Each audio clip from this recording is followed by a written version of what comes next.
You're valid and I'm gonna prove it. What are you gonna do, fight me about it? Yeah, you can't. I'm behind a screen. It's a bit of a rant, but I promise by the end you'll walk away from this video feeling pretty good about yourself. Oh, did I say promise? I meant threat. When you feel the need to justify who you are or your wants, you can begin to doubt many things. You can begin to feel small, like because other people don't understand what you are doing, that it is inherently wrong. Where the issue of feeling invalidated or small because of who you are becomes exasperated is when people demand you to justify who you are in logical terms. And literally no one can explain who they are or why they want things in logical terms. People might have answers as to why they like certain things or why their personality is the way it is, but if you ask enough questions, you'll find they don't know an underlying reason because usually it's just who they are as people. People are weird, okay? You're weird, but don't worry, I am too.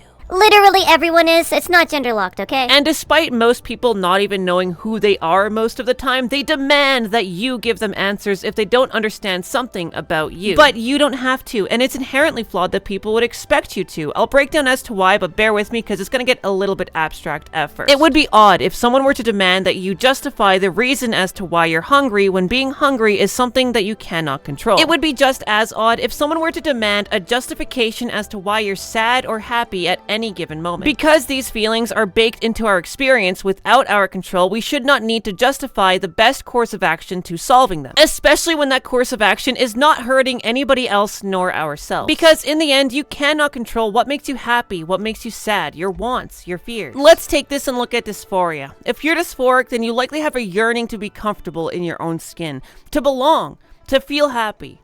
It's not complicated, nor should you let people complicate it. Many, such as myself, were born with these feelings and have had to not live with them, but to survive in spite of them, until the day we realized we had a choice. And whether or not you feel the same, you're still just as valid, because you don't need to explain to me or anybody else, even within the community, why you're doing what makes you happy. If you're doing this and you know it will make you happy, the moment you take out a checklist to try and justify it to other people, you are doing yourself a disservice. Whether or not people understand your struggle or your pain, whether or not they see it doesn't mean it isn't there.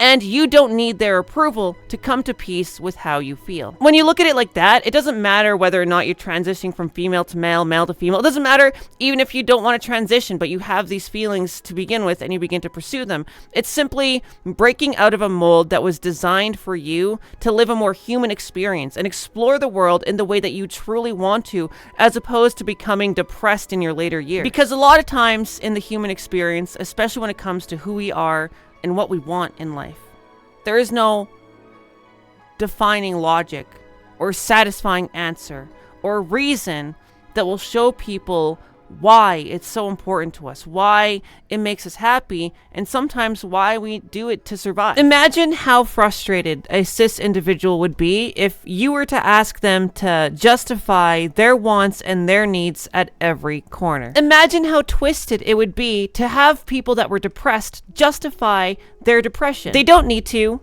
they shouldn't need to, neither do you. A very important thing to understand is that transgender individuals have been around for thousands of years, and there have been scientific studies that show there is evidence as to why people are transgender in the brain. In fact, I made an in-depth discussion on that very topic on my main channel if you want to check that out right after this, but for now, just understand that there is scientific evidence and studies that does prove it's in the brain. And even if it wasn't, remember that the gender constructs that we live in, the gender ideology truly is perpetuated by the right wing. Yeah, I'm sure you've heard the term Gendered ideology, and I'm sure you're sick of hearing it, but you need to understand that the only people that perpetuate it is the right wing, because they're the ones that set the lists as to who you should be because the way you're born, and they're the ones that get upset when you betray their expectations. Trying to escape the confines of a binary that someone else has decided you should live by is very much just being human. I actually had a conversation with my father the other day. We were talking about his surgery, and he was trying to understand why, and I told him, how could I ever expect you to understand?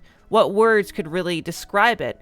And at that moment, he realized the fallacy of what he was asking. Yes, he's amazing, but that's a side point. The point is that people might not understand. How could we expect them to if they don't live this reality, but that doesn't mean that they shouldn't respect it and appreciate you for you. So if they take that inability to understand into a place of malice, it is not a reflection of you. It's a reflection of them. As a trans woman myself, I've tried to understand why cis men are happy being cis men, but I can't because I am wired very differently, just as they are to me. I guess the difference between me and them is the fact that I don't start pointing and screaming like a banshee because I don't understand something. And the frustrating thing, I know, the frustrating thing when it comes to transitioning is the world wants answers. Everybody wants us to explain ourselves. And a lot of us can't really even explain it to ourselves. You know, myself, as early as I can remember, I wanted to be a female. In fact, until I really understood what gender was, I thought I was assigned female at birth. I just thought I was in that group of people. I don't know why I've had this deep yearning in my soul, in my very person, but I have, and I've tried to escape it many times until I realized that there was a choice. And for you, if you're taking that choice, it just doesn't make you any less of a person than anyone else. It doesn't make you any less valid. And that's what it means to be valid, I guess. It's just to know that what you're doing and who you are is not inherently wrong. I guess if I were to put it into a sentence, the one thing you should take away from this is you do not need other people's approval to come to peace with how you feel. Nor do you need people's approval to pursue a life that makes you happy. Now, because I was nice for so long, get over here for a wet willy. If you want to support my side channel, please like and subscribe. As well, if you want to support my content across the board, please consider this video sponsored G-Sup. For me, it replaced energy drinks and coffee. It's literally just that good. And if you see this early, you might be able to get a free cup given their Black Friday sale is while supplies lasts and still going on right now. Okay, thank you so much for watching. Bye.